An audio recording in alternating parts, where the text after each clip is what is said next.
अब हम करेंगे क्वेश्चन नंबर 5। तो देखो बहुत ही बढ़िया क्वेश्चन है, अगर इन क्वेश्चंस की प्रैक्टिस करते हो तो तुम्हें ये क्वेश्चंस बहुत आसानी से आ जाएंगे, और अगर प्रैक्टिस नहीं करते हो तब तो फिर कुछ नहीं हो सकता, है ना। देखो नेक्स्ट क्वेश्चन बहुत ही बढ़िया है भाई।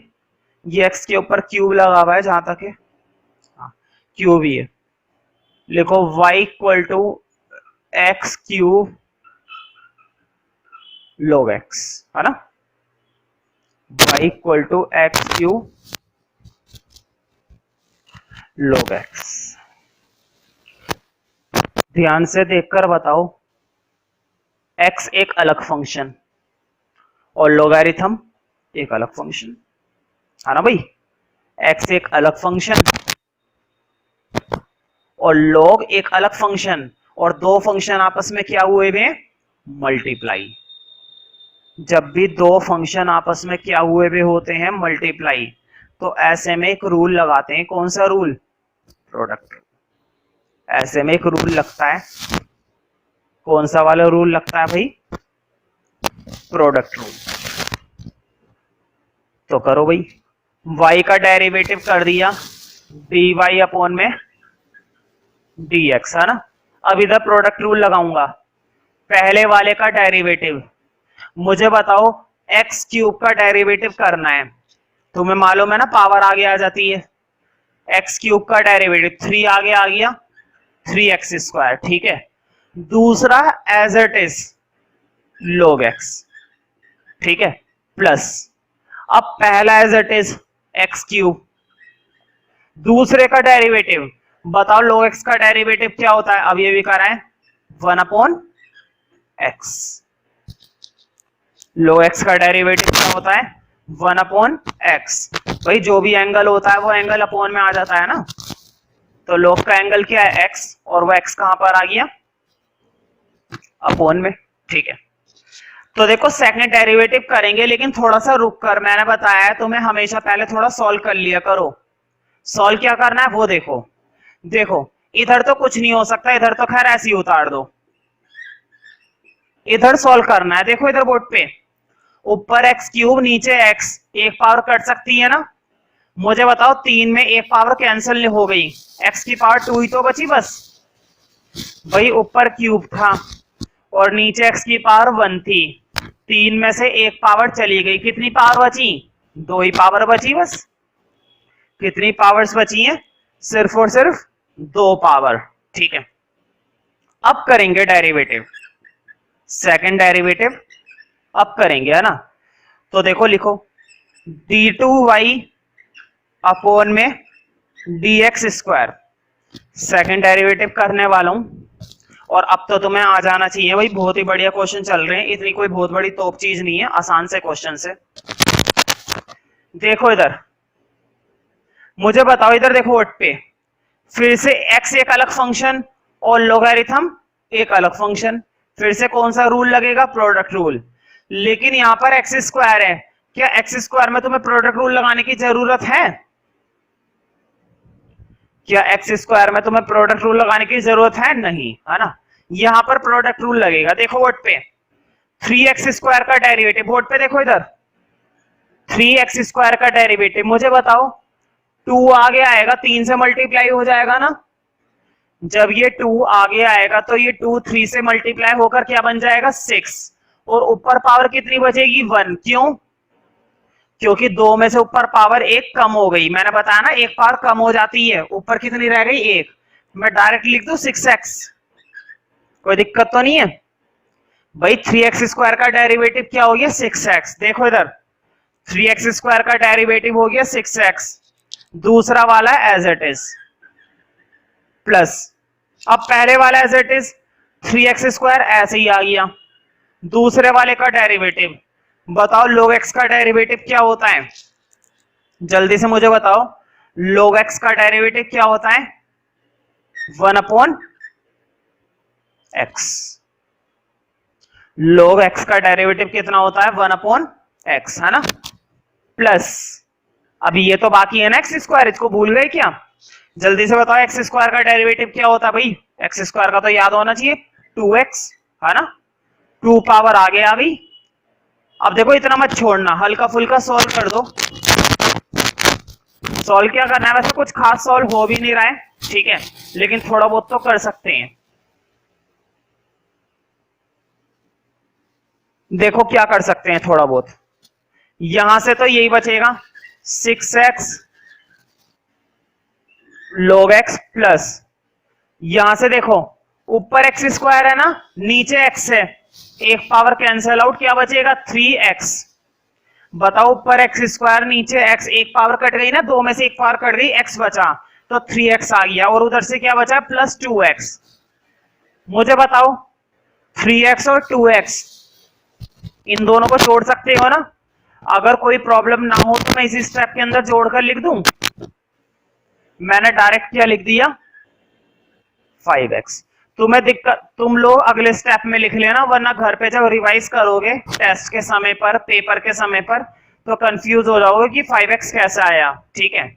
और अगर डायरेक्ट लिखना चाहो तो लिख सकते हो, तुम्हारे ऊपर है ना।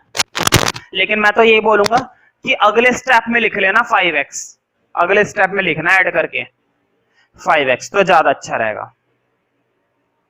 नेक्स्ट क्वेश्चन देखते हैं, क्वेश्चन नंबर 6।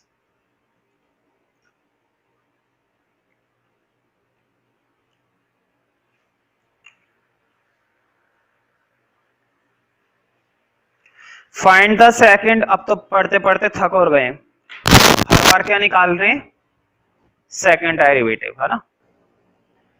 तो देखो अगले फंक्शन के अंदर एक्सपोनेंशियल है,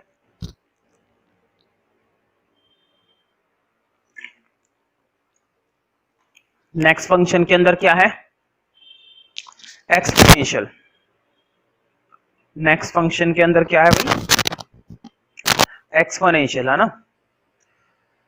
तो करते हैं भाई, लिखो y इक्वल टू ई की पावर क्या है ये, e की पावर x, बहुत छोटा है, साइन 5x, है ना।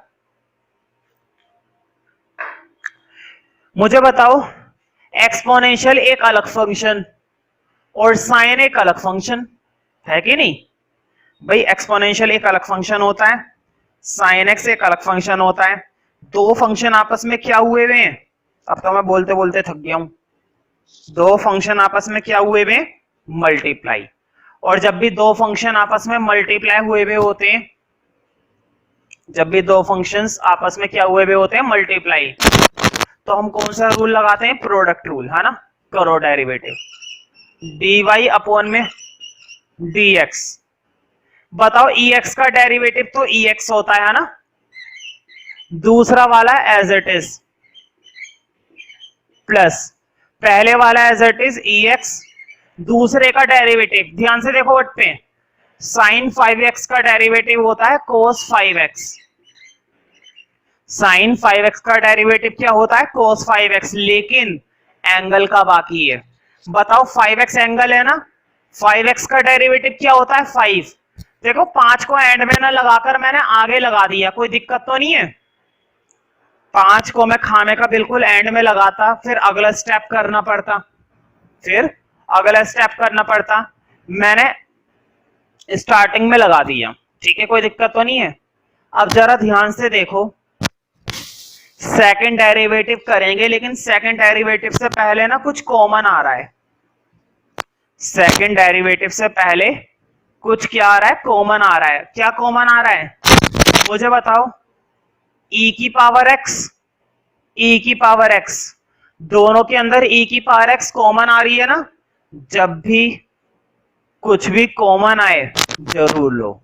सेकंड ऑर्डर डेरिवेटिव में तो इस चीज का ध्यान रखे करो, ये तुम्हें बहुत हेल्प करेगा। अगर तुमने कॉमन नहीं लिया ना, गलत तो खैर नहीं होगा, लेकिन क्वेश्चन बहुत लेंथी हो जाएगा। मैं तुम्हें जरा एक नमूना दिखाता हूं, देखो सपोज तुम कॉमन नहीं ले रहे हो इस क्वेश्चन के अंदर, अगर तुम कॉमन नहीं लेते हो ध्यान से देखो, यहां पर भी तुम्हें क्या लगाना पड़ेगा प्रोडक्ट रूल, सेकंड डेरिवेटिव के लिए यहां पर क्या लगाना पड़ेगा प्रोडक्ट रूल, और सेकंड डेरिवेटिव के लिए यहां पर भी क्या लगाना पड़ेगा प्रोडक्ट रूल। तो बढ़िया रहेगा कि कॉमन ले लो, एक ही बार प्रोडक्ट रूल लगाना पड़ेगा और उसी में काम हो जाएगा, है ना, इसलिए मैं कॉमन ले रहा हूं पहले। देखो e की पावर x कॉमन लिया, यहां से बचा साइन 5x, e की पावर x कॉमन लिया, यहां से बचा 5 cos 5x। कोई दिक्कत तो नहीं है ना कॉमन लेने में? कॉमन लेना तो बड़ा आसान है। अब करेंगे डेरिवेटिव। अब देखो एक ही बार में प्रोडक्ट रूल से काम हो जाएगा, है ना। लिखो d2y अपोन में dx स्क्वायर, d2y अपोन में dx स्क्वायर, ठीक है।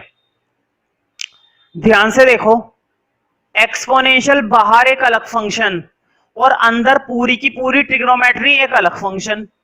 बताओ दो फंक्शन, बोर्ड पे देखो, एक फंक्शन एक्सपोनेंशियल और एक फंक्शन अंदर ट्रिग्नोमेट्री है। दोनों फंक्शन इधर देखो, दोनों फंक्शन आपस में क्या हुए हुए? मल्टीप्लाई। ये डॉट दिखाई दे रहा है ना, डॉट दिखाई दे रहा होगा। डॉट का मतलब है कि दोनों फंक्शन आपस में क्या हुए हुए? मल्टीप्लाई। प्रोडक्ट रूल लगेगा। अब देखो पहले वाले का डेरिवेटिव ex का डेरिवेटिव क्या होता है? ex। दूसरा एज इट इज कॉपी कर दो पूरा, सेम टू सेम, है ना, प्लस। अब पहला एज इट इज ex को उतार दो। अब दूसरे का डेरिवेटिव ध्यान से देखो, दूसरे का डेरिवेटिव अगर मैं इधर करता हूं तो इधर जगह कम है, वीडियो के अंदर प्रॉपर तरीके से दिखाई देगा नहीं अगर मैं उधर डेरिवेटिव कर दूंगा, ठीक है। या फिर चलो करके देखते हैं, क्या पता आ जाए। देखो अब जरा दूसरे का डेरिवेटिव कर रहा हूं, बोर्ड पे देखो।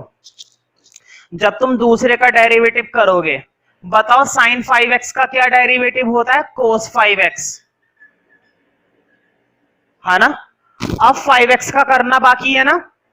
बताओ साइन का कराया अभी, तो अभी उसके एंगल का बाकी है। 5x का क्या हो जाएगा? 5 को मैंने cos के आगे ही लिख दिया, कोई दिक्कत तो नहीं है भाई। cos 5x का करा, ओ सॉरी साइन 5x का करा cos 5x, बाद में तुम उसके एंगल का करोगे 5x का, तो मैंने 5 को उसके आगे ही लिख दिया, कोई दिक्कत तो नहीं है ना। देखो इधर बोर्ड पे, तुमने साइन 5x का तो कर दिया, अब लिखो प्लस।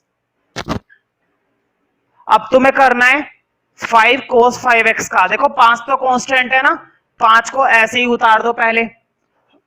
मुझे लगता है कि वहां से दिखेगा नहीं तुम्हें, ठीक है। एक काम मैं कर रहा हूं, इससे आगे का स्टेप है ना नीचे उतार रहा हूं मैं, या फिर एक काम करता हूं, इससे आगे का स्टेप नीचे की बजाय ऊपर उतार देता हूं, ठीक है। तुम लोग यहीं पर ही लिख लेना, मैं ऊपर उतार रहा हूं। देखो 5 cos 5x का डेरिवेटिव करेंगे, 5 तो ऐसे ही आ गया, है ना। cos 5x का बताओ क्या होता है? Minus sine 5x। मुझे बताओ, 5 तो ऐसे ही उतर गया, कांस्टेंट है। cos 5x का क्या कर दिया? माइनस का साइन 5x। लेकिन अभी 5x का बाकी है ना, 5x को मत भूल जाना। मुझे बताओ 5x का डेरिवेटिव क्या होता है? 5। 5 को आगे लगा दो। मुझे बताओ 5 तो पहले से लगा हुआ है, 1 और 5 आ गया, मल्टीप्लाई हो जाएगा ना। मुझे बताओ 5 पहले से लगा हुआ है, एक 5x की वजह से एक 5 और आएगा, तो मैं सीधा लिख दूं 25 हो जाएगा। क्यों? 5 5 जा 25। अब कर देना यहां पर ब्रैकेट क्लोज, समझ रहे हो ना। अच्छा मैंने नीचे की बजाय ऊपर लिखे, कोई दिक्कत तो नहीं है ना। तुम लोग उसी के आगे लिखना, तुम लोग लिखना प्लस 25 ब्रैकेट में माइनस साइन 5x, ठीक है। देखो मैं फिर से रिपीट कर देता हूं, बोर्ड पे देखो जरा। पहले का डेरिवेटिव ex का डेरिवेटिव ex आ गया, पूरा का पूरा फंक्शन एज इट इज, ठीक है, पूरा का पूरा फंक्शन एज इट इज। अब इधर देखो, अब पहला एज इट इज आ गया ex। अब जरा इधर देखो, अंदर करना है, साइन 5x का हो गया cos 5x, फिर उसके एंगल का करा 5x का 5 आगे आ गया। अब जरा इधर देखो, 5 cos 5x का 5 ऐसे ही उतर गया था, याद है ना। फिर cos 5x का करा माइनस साइन 5x, फिर उसके 5x का करा 5 उसके आगे आ गया, मतलब कि 25 हो गया, क्योंकि 5 पहले से ही था। अब है ना इस क्वेश्चन को थोड़ा सा सॉल्व कर लेते हैं, क्योंकि देखो कितना अजीब लग रहा है। और एक खास बात और बताता हूँ, क्या पता एक आध इसके अंदर एक आध चीज कट जाए, है ना। वैसे लग नहीं रहा कि कुछ कटेगा, लेकिन करके देख लेते हैं, क्या पता कुछ ना कुछ इसमें से आइटम कट ही जाए, है ना। कभी कभी ऐसा होता है कि कुछ ना कुछ आइटम कट जाती है, तो थोड़ा सा सिंपल बन जाता है ना। पहले थोड़ा सा लिख लेते हैं। देखो यहां से ऐसी उतारो, e की पावर x साइन 5x 5 कोस 5x प्लस e की पावर x, अब इधर देखो 5 कोस 5x, इधर देखो बोर्ड पे।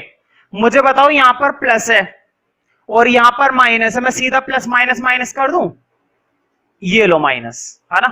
क्या आएगा 25 साइन 5x, उधर दिखना चाहिए भाई, मैं एक बार बोल देता हूं -25 साइन 5x, चलो दिख रहा है, ये बढ़िया है, -25 साइन 5x, है ना। अब देखो जरा इस क्वेश्चन के अंदर, पता है मैं क्यों सॉल्व करा रहा हूं, मैं तुम्हें एक बात और बता देता हूं। सेकंड डेरिवेटिव वाले जो क्वेश्चंस है ना, कोशिश करना कि उनको खूब सॉल्व करो जब तक वो होते रहें। ध्यान से हर एक स्टेप को समझते हुए थोड़ा थोड़ा कर कर सॉल्व करो। आदत बना लो इस चीज को कि जब भी सेकंड ऑर्डर के क्वेश्चंस आएंगे उन्हें हम सॉल्व जरूर करेंगे, है ना। और उस हद तक करेंगे जब तक कि वो पूरा सॉल्व हो ना जाए, मतलब सिंपल फॉर्म में ना आ जाए। अभी भी देखो कितनी बड़ी फॉर्म है ये, एक छोटा सा स्टेप है, बिल्कुल छोटा सा स्टेप। ध्यान से देखो इस पूरे के अंदर और इस पूरे के अंदर, बताओ इस पूरे फंक्शन के अंदर ex चिपका हुआ है, इस पूरे फंक्शन के अंदर ex चिपका हुआ है ना। इस पूरे फंक्शन के अंदर ex है और इस पूरे फंक्शन के अंदर ex है। बताओ दोनों के अंदर से ex क्या आ रहा है, कॉमन। और जब भी कुछ कॉमन आए तो जरूर लो। देखो यहां से ex बाहर आया, क्या बचा साइन 5x, क्या बचा 5 कोस 5x प्लस, देखो यहां से भी ex बाहर चला गया ना बोर्ड पे। देखो ये अंडे वाली चीजें दिख रही है, अंडे, ये जो गोल गोल मैंने क्या बना दी है अंडे, इन दोनों अंडों को मैंने बाहर ले लिया है। और तुम्हें मालूम है जब अंडा बाहर चला गया है तो बिना अंडे की आइटम बची साइन 5x 5 कोस 5x, यहां से भी अंडा बाहर गया, यहां से बचा 5 कोस 5x minus 25 sign 5x, bracket कर दो क्लोज। तुम सोच रहे होंगे ऐसा क्यों करा, अब जरा इस क्वेश्चन को ध्यान से देखो, अब ये बहुत सही सॉल्व हो जाएगा, मतलब कि काफी हद तक सॉल्व हो जाएगा। देखो जरा 5 कोस 5x 5 कोस 5x, 5 कोस कितने कोस 10 कोस। अब इधर देखो साइन 5x 25 साइन 5x, पहले थोड़ा सा लिख लेता हूं मैं, है ना। देखो इधर बोर्ड पे 5 कोस कितने कोस 10 कोस, समझ में आ रहा है ना। समझना क्या है, डी तो करा है। 5 कोस कितने कोस 10 कोस, है ना। तो 5 और 5 10। अब इधर देखो मुझे बताओ साइन 5x प्लस का माइनस का 25 का साइन 5x, 25 में से एक साइन चले गए ना, कितने साइन बचे, देखो इधर बोर्ड पे 25 साइन में से एक साइन चला गया, कितने साइन बचे 24, 25 में से एक गया 24, लेकिन माइनस का क्यों, क्योंकि माइनस का 25 बड़ा है, 24 साइन 5x, है ना। अब देखो कितना सिंपल लग रहा है ये, पीछे जो आंसर छोड़ा है वो इस फॉर्म में छोड़ा है। हालांकि इन्होंने इसके अंदर से भी 2 कॉमन ले लिया है बुक के अंदर, है ना, लेकिन टेंशन मत लेना, ये हमने मैक्सिमम सॉल्व कर दिया, मैक्सिमम, ठीक है। इससे ज्यादा हम सॉल्व नहीं कर सकते क्योंकि इससे ज्यादा हो भी नहीं सकता। तो ये बहुत ही बढ़िया क्वेश्चन था, इस पर टिक कर लेना, क्योंकि इस क्वेश्चन में मार्क्स तुम्हें तभी मिलेंगे जब तुम इसको सॉल्व कर दोगे, मैंने पहले ही बताया है, सेकंड ऑर्डर डेरिवेटिव में आदत बना लो कि हर एक क्वेश्चन को प्रॉपर सॉल्व करना है एंड तक।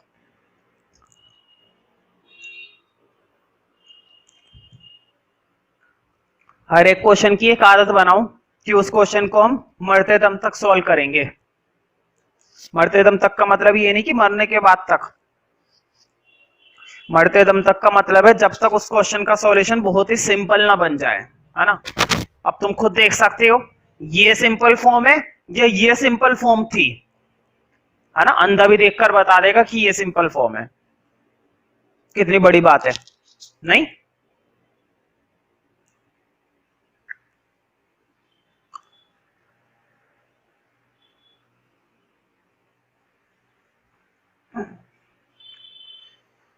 सेवंथ क्वेश्चन देखते हैं भाई। देखो सेवंथ क्वेश्चन बिल्कुल इसी के पैटर्न पर है, बिल्कुल सेम पैटर्न है। फर्क इतना है, अभी वाला जो कर रहा था ना वो थोड़ा सा सिंपल था, अगला वाला थोड़ा सा हैवी है। क्यों? क्योंकि देखो क्वेश्चन नंबर 6 के अंदर e की पावर x दे रखी थी और क्वेश्चन नंबर 7 के अंदर e की पावर 6x दे रखी है। कोई बात नहीं, ये भी कर लेंगे। लिखो y इक्वल टू e की पावर 6x cos 3x, है ना। सबसे पहले तो हमें मालूम है क्या करना है भाई, फर्स्ट डेरिवेटिव करेंगे।